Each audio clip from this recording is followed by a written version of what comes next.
माधवी मुखरे. तर पुन्हा एकदा स्वागत करते आपल्या लॉंग व्हिडिओमध्ये. तर आजचा लॉंग व्हिडिओ आहे डोसाची रेसिपी आणि माझ्या आयुषला सरप्राईजली डोसा द्यायचा. चला तर मग जाऊया आजच्या व्हिडिओकडे. तर इकडे चालली होती माझी पूजा. आता आज डोसे बनवायचे होते. चला म्हटलं पटपट थोडंसं आवरून घेऊ सकाळचं, म्हणजे आपण समोरचे कामं करायला मोकळी. आणि पुन्हा त्यातल्या त्यात आज होता मंगळवार. आता मंगळवारी मी रेणुका मातेचा घट मांडते. छान असा इथे बघू शकता मी मांडलेला आहे. मस्त असा फोटो मांडला रेणुका मातेचा. त्याच्या पुढे छान असा घट मांडून घेतला. नारळ वगैरे छान ठेवून मस्त वस्त्र वगैरे बनवून घेतली होती. इकडे तेच माझी पूजा चालली होती. आता पूजा वगैरे झाल्याशिवाय आपल्याला दुसरी कुठली कामं सुधरत नाहीत, म्हणून त्याच्यामुळे पहिलं काम असते सकाळी आंघोळ झाल्याचं की ती म्हणजे पूजा. आता घरात धूप दीप दरवळला की पण मस्त वाटतं. असं खूप छान प्रसन्न असं वातावरण होतं सकाळची पूजा झालं म्हणजे. आता ती आपल्या घरातली एक पॉझिटिव्हिटीच राहते सकाळची पूजा म्हणजे. आणि ते बघू शकता छान अशी माझी पूजा वगैरे आवरली, आरती वगैरे झाली. चला तर जाऊया आता आपल्या रेसिपीकडे. आता इथे मी घेतले आहे 2 ग्लास असे तांदूळ. त्या ग्लासनेच अर्धा ग्लास उडदाची डाळ आणि थोडीशी मूठभर अशी हरभरा डाळ आणि 1 चम्मच मेथी दाणे घेतले होते. आता याला 2-3 पाण्याने स्वच्छ धुवून घ्यायचं आणि त्याला भिजायला ठेवायचं. आता हरभरे आणि मेथी दाणे त्या तांदळामध्येच भिजायला टाकायचे. आता हे 5 ते 6 घंट्यासाठी आपल्याला भिजत ठेवायचे असतात. तर हे ठेवले मी. चला बघू आता आपले डाळ आणि तांदूळ कशा पद्धतीने छान पाण्यात फुगलेत. ते चांगले झाले काढण्यायोग्य. आणि तांदूळ पण. आता महत्त्वाचं म्हणजे हे याच पाण्याने काढायचं, दुसरं पाणी नाही यूज करायचं. याच पाण्याने काढलं म्हणजे छान फर्मेंट होते आपलं बॅटर. चला तर मग आता याला मिक्सरला वाटून घेऊ. आता हे छान असे मिक्सरला फाईन वाटून घ्यायचे, एकदम स्मूथ असे वाटायचे, अगदी रवाळ वाटायचे नाही. आता इडलीला थोडेसे रवाळ असले तर काही हरकत नसते, पण डोस्यासाठी एकदम प्लेनच बॅटर लागतं. तुम्ही ते बघू शकता एकदम सॉफ्ट असं मी चांगलं हे करून घेतलं होतं मिक्सरमध्ये काढून. तांदूळ पण छान निघले एकदम बारीक असे आणि डाळ पण त्याच पद्धतीने बारीक करून घ्यायचे. आता इथे बघू शकता. आणि आता हे सगळं बॅटर एक मिक्स करून घ्यायचं, एकजीव असं एकदम 5 मिनटं अशा पद्धतीने मी जे पद्धतीने फेटत आहे त्या पद्धतीने फेटून घ्यायचं. आणि आता याला कमीत कमी 15 घंटे असं हे भिजत राहिलं पाहिजे फर्मंट व्हायला. त्या पद्धतीने आता हे ठेवायचं रात्रभर, ओव्हरनाईटच याला ठेवायचं. तर आता दुसऱ्या दिवशी बघू शकता हे मस्त असं बॅटर खूप छान असं फर्मंट झालं होतं. आता असंही फर्मंट व्हायला तेवढं काही लागत नाही. आता उन्हाळा असल्यामुळे गरमी भरपूर होत आहे. गरमीमुळे असंही ते छान फर्मंट होतं. आणि अशी प्रोसेस वापरली की तर अगदी चांगल्या पद्धतीने एकदम फुगते हे बॅटर. तुम्ही इथे बघू शकता छान असं झालेलं आहे. आता तर याच्यासोबत बनवायची एक चटणी आहे, तर ती खूप छान बनते. तर चला मी तुम्हाला ती सांगते. आता शेंगदाणे घ्यायचे भाजलेले, वाटीभर शेंगदाणे अशा पद्धतीने घेतले मी. त्याच्यात 2-4 लसणाच्या पाकळ्या टाकायच्या, थोडंसं चवीपुरतं मीठ टाकायचं. ही चटणी अप्रतिम लागते चवीला, अगदी साधी सोपी सरळ. त्याच्यामध्ये थोडंसं पाणी टाकायचं आणि हे एकदम स्मूथ असं बॅटर मिक्सरला वाटून घ्यायचं. तुम्ही बघू शकता अशा पद्धतीने हे बॅटर वाटून घ्यायचं. आता आपल्याला ज्या कन्सिस्टन्सीमध्ये चटणी लागते त्या कन्सिस्टन्सीनुसार पाणी टाकायचं. आता इथे बघू शकता.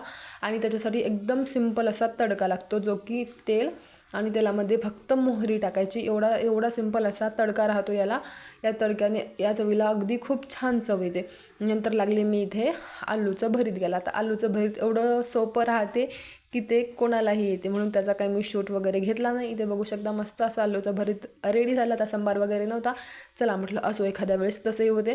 नंतर डोसे बनवायला घेतले मी. डोसाला या पद्धतीचं बॅटर तयार करून घेतलं. थोडंसं पाणी मिक्स करून त्याच्यामध्ये या पद्धतीचं मी तयार करून घेतलं. आता मग नंतर घेतले डोसे बनवायला. इथे बघू शकता ते मी तव्याला काहीही लावलं नाही. आता कोणी म्हणते मिठाचं पाणी टाकलं की चांगले होतात, पण माझ्या इथे असेच बिना मिठाच्या पाण्याचे पण एकदम व्यवस्थित डोसे बनतात. आता तुम्ही बघू शकता. आता तावा माझा जुना झाला त्याच्यामुळे काही एवढे निघत नाहीत पटकन, पण एकदा तावा तपला की छान निघायला लागतात. तिथे बघू शकता तसं काही चिपकला नाही डोसा, पण पहिला असल्यामुळे थोडासा अवघड जातो काढायला. छान झाला होता तरी पण. दुसरा टाकून घेतला मी इथे. हे ताट मी माझ्या आयुषसाठी केलं. आता त्याने मला कालच सांगला होता डोसा बनवायचा, पण त्याला मी म्हटलं की विसरलो, आज आलूचा पराठा बनवते. चला तर बघूया आता त्याची रिॲक्शन काय राहते ती. आयुष हे घे पराठा.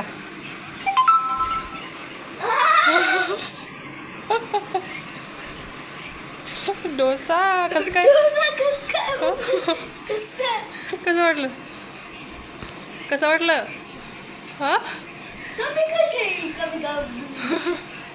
आता इथे बघू शकता हा दुसरा टाकलेला आहे. हा छान निघला, थोडासा चिपकवू लागला काठाकाठाने, पण मस्त निघला होता. आता माझे 2 पिल्लू आणि त्यांचे दोघांचे 2 प्रकारचे नखरे. आता आयुषला पाहिजे पतला डोसा आणि छोट्या पिल्लूला पाहिजे सेटवाला. चला आपला बघ आता त्या साहेबासाठी करूत. आता माझ्या पिल्लूला खायचा होता फ्लॉवर शेपचा सेट डोसा. आता हे काय फ्लॉवर झालं नाही, दुसरंच काहीतरी झालं, पण जाऊ द्या, असो, प्रयत्न केला. आता त्याला आवडते का ते पाहायला लागते. चलूया, काही अशा पद्धतीने झाला. बघूया आता बाळाची रिॲक्शन कशी राहते ते. देवांश आवडला की नाही? हा, तुला कशाचा पाहिजे होता? तुला कोणा शेपचा पाहिजे होता? स्टार का? आता नेक्स्ट वाला स्टार करू का? ओके, खायला लागतील पण. आता इथे सगळ्यांचे झाले होते स्टार शेपचे, चॉकलेट शेपचे, फ्लॉवर शेपचे, असे सर्व प्रकारचे डोसे बनवून झाले होते. नंतर लागला होता आमचा नंबर. आम्हीही सर्वांनी मस्त असे डोसे एन्जॉय केले. खूप छान झाले होते आणि चटणी तर अप्रतिम झाली होती. आता नंतर राहतो हा गर्दा आवरायचा. असं काही केलं की तर खूप गर्दा पडतो, भांडे प्रचंड पडतात, पण चला असं ते तर चालतच राहणार, रोजच राहते आपलं. पण असं काही केलं की आपले मुलं खुश राहतात, अगदी छान खातात, हाताने खातात. पुन्हा महत्त्वाचं तर आज तर माझ्या नक्षूने सगळं जेवण त्याच्या हातानेच केलं. काही त्याला खाऊ घालायचं काम पडलं नाही, काही नाही. सगळं त्याच्या आवडीचा डोसा होता म्हणून त्याने आज सगळं त्याच्या हाताने सफाचट केलं. खाऊ घालायचं काम पडलं नाही, काही नाही. इकडे माझे भांडे वगैरे क्लीन करणं झाले. नंतर लागले होते मी माझा ओटा क्लीन करायला. आता ही कामं झाल्याशिवाय काय आपल्याही जीवाला चैन पडत नाही. ही कामं झाली कीच आपण कुठं रेस्ट करायला मोकळे राहतो. तोपर्यंत काय आपलं रेस्टमध्ये काय म्हणते ते मन लागत नाही आणि काहीच नाही. ही कामं झाली की झालं आपलं, मोकळे आपण समोरची कामं करायला. चला तर मग माझा लॉंग व्हिडिओ मी इथेच थांबवते. तुम्हाला कसा वाटला मला कमेंट करून नक्की सांगा. आता भेटूया आपण आपल्या नेक्स्ट व्हिडिओमध्ये. आता तरी थोडेफार राहिलेले आहेत माझीही, तर ती मी आवरते कामं. चला तर मग व्हिडिओ आवडला असेल तर लाईक, शेअर, सबस्क्राईब करा. Bye bye.